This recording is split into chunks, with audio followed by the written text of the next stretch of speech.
LeBron says rings are a team accomplishment. What's understood don't need to be explained. We definitely agree with that. But to sit here and try to diminish what a ring does to your legacy is a little bit far-fetched to me, LeBron, and you know better than that. LeBron also stated that just because you didn't win a ring doesn't tarnish your greatness or your legacy. Yes, it does. Does it mean that a guy like Chris Paul or Tracy McGrady or Charles Barkley isn't as great as other players because they didn't win?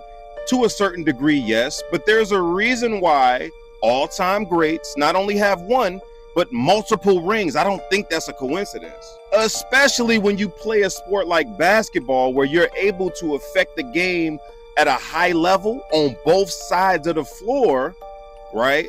If you're good enough. Prime example, in this interview, LeBron James did mention Dan Marino, right? He's a quarterback. He touches the ball the most out of any other player on the field. So how responsible is he for not getting the job done?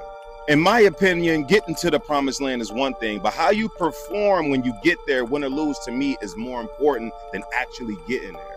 And when we think of Dan Marino, we think of the guy that can really spin it, great pocket presence, one of the best throws of the football that we've ever seen, all of that, right? But let's revert back to the 1985 season in a conference championship game against the New England Patriots. They had the opportunity, if they win that game, they go to the Super Bowl and see who?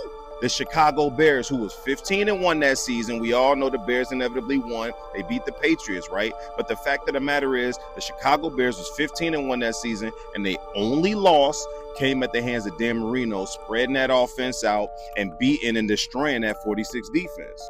But the question is, how do you respond? Can you be great when it's time to be great? And the answer for Dan Marino was no. He turned the ball over 3 times in this game, and his team got the doors blown off him. So yes, I hold him accountable for not making it to the Super Bowl and potentially getting his first ring. Listen, just because you didn't win a ring doesn't mean you're not great. It just means you're not as great as those guys who seem to manage to figure out how to get multiple rings. Dan Marino, as great as he is, he's no Patrick Mahomes, he's no Tom Brady, and that's by design. It's evident.